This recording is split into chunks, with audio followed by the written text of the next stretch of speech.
एका खासगी home finance कंपनीतून उच्चभ्रू लॉकरमधून 222 खातेदारांचे दागिने गायब झालेत। या दागिन्यांची किंमत सुमारे 5 कोटी रुपयांच्या दरम्यान आहे। ही संपूर्ण घटना सीसीटीव्हीत चित्रित झाली।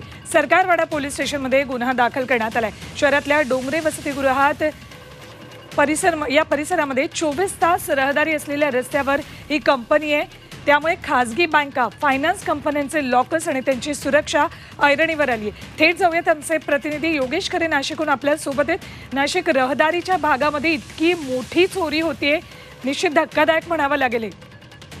खरं म्हणजे एखाद्या खासगी लॉकर कंपनीमध्ये अशा पद्धतीनं ग्राहकांचे त्यांचे दागिने किंवा त्यांची जी संपूर्ण मालमत्ता असते ती या ठिकाणी ठेवणं आणि त्याच्या सुरक्षा व्यवस्थेमध्ये नीट लक्ष न देणं ही सगळ्यात मोठी गोष्ट यामध्ये समोर आलेली आहे। बरं, 1-2 ग्राहकांच्या लॉकरमधून दागिने गेले तर समजू शकलं असतं, मात्र 222 ग्राहकांचे जवळजवळ 5 ते 7 कोटी रुपयांचे हे सर्व दागिने लंपास झालेले आहेत आणि त्यामुळे मोठी राज्यातली ही घटना आहे।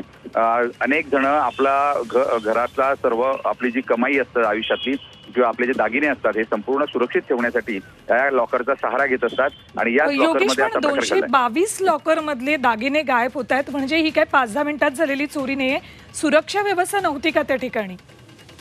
खरं सुरक्षा व्यवस्था त्या ठिकाणी होती, मात्र आणि सर्वात महत्वाचं म्हणजे ही जी कंपनी आहे ही 3ऱ्या मजल्यावर आहे। असं असतानाही ही चोरी झालेली आहे। सीसीटीव्ही मध्ये हा सर्व प्रकार समोर आलेला आहे। सीसीटीव्हीचं फुटेज सुद्धा पोलिसांना मिळाल्याचं म्हटलं जात आहे। पोलिसांनी मात्र अद्याप हे सीसीटीव्ही समोर आणलेलं नाही, मात्र गुन्हा दाखल करून घेतलेला आहे।